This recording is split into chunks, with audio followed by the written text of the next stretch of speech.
अक्सा की आवाज चैनल में आपका स्वागत है। हमारी आज की कहानी है जंगल का रहस्यमयी खजाना।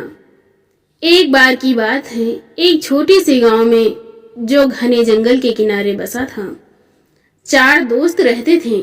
अनु, रवि, मीरा और छोटू।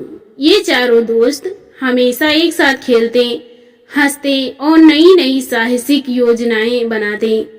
गांव के लोग अक्सर जंगल के बारे में डरावनी कहानियां सुनाते थे, लेकिन इन चारों दोस्तों के लिए जंगल एक रहस्यमयी दुनिया थी जो रोमांच से भरी थी।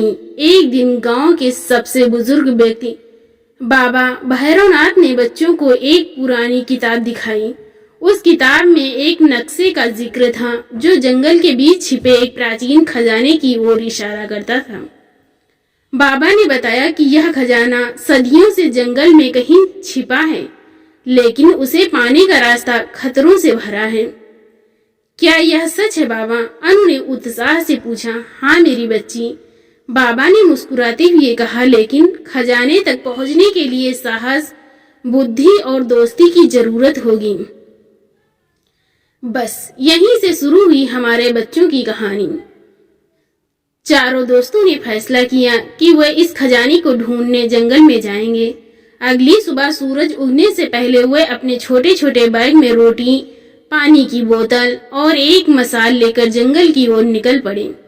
नक्शा पुराना और फटा हुआ था, लेकिन उसमें कुछ निशान और संकेत थे जो रास्ता दिखाते थे। जंगल में कदम रखते ही हवा में एक अजीब सी ठंडक थी। पेड़ इतने घने थे कि सूरज की रोशनी भी जमीन तक मुश्किल से पहुंच पाती थी।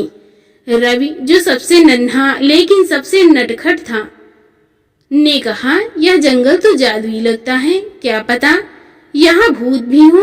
मीरा ने उसे चिढ़ाते हुए कहा, अरे भूत वूत कुछ नहीं होता, बस अपनी बच्चों की कहानी को और रोमांचक बनाना है। पहला संकेत नक्शे में एक विशाल बरगद के पेड़ की ओर इशारा करता था। चारों दोस्त उस पेड़ तक पहुंचे, जो इतना बड़ा था कि उसकी जड़ें किसी किले की दीवारों जैसी लगती थीं। पेड़ के नीचे एक पुराना पत्थर था जिस पर कुछ प्राचीन अक्षर लिखे थे। अनु, जो पढ़ने में तेज थी, ने अक्षरों को पढ़ने की कोशिश की। यह लिखा है, साहस का रास्ता चुनो, डर का नहीं। जंगल का रहस्यमयी खजाना।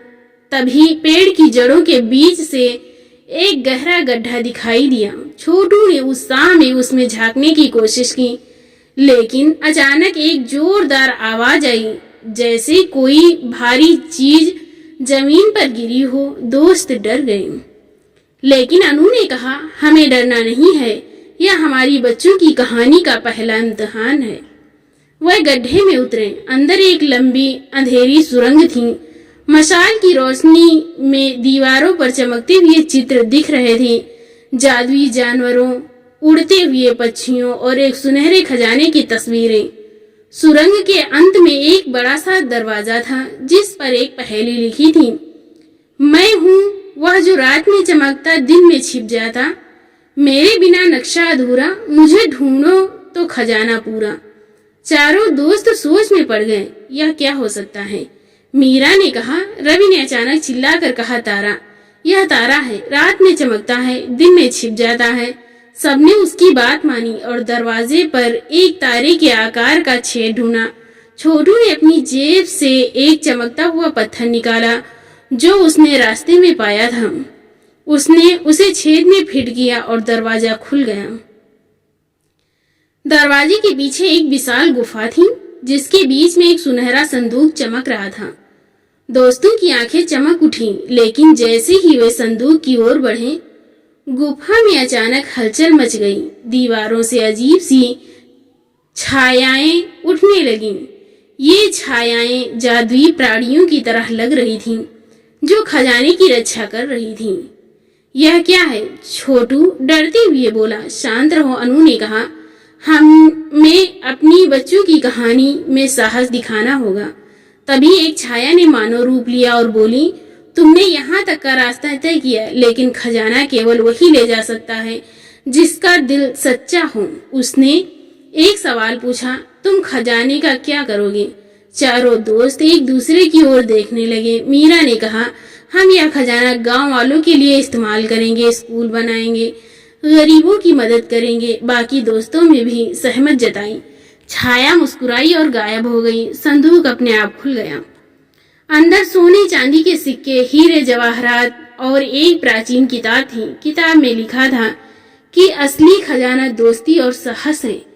चारों दोस्तों ने खजाना गांव लाकर बाबा भैरवनाथ को सौंप दिया। गांव में स्कूल बना, बच्चों के लिए खेल का मैदान, और सभी खुशहाल हो गए। इस बच्चों की कहानी से हमें यह सीख मिलती है कि साहस, दोस्ती और सच्चाई से कोई भी मुश्किल रास्ता आसान हो सकता है। चारों दोस्त आज भी गांव में अपनी इस रोमांचक यात्रा की कहानी सुनाते हैं और बच्चों की कहानी सुनकर रोमांचित हो जाते हैं। तो दोस्तों, आपको हमारी कहानी कैसी लगी? लाइक और कमेंट करके जरूर बताइएगा। अगर आपने हमारे चैनल को सब्सक्राइब नहीं किया है तो सब्सक्राइब करना बिल्कुल ना भूलें। मिलते हैं एक और नई इंटरेस्टिंग कहानी के साथ। बहुत बहुत धन्यवाद। Thanks for watching.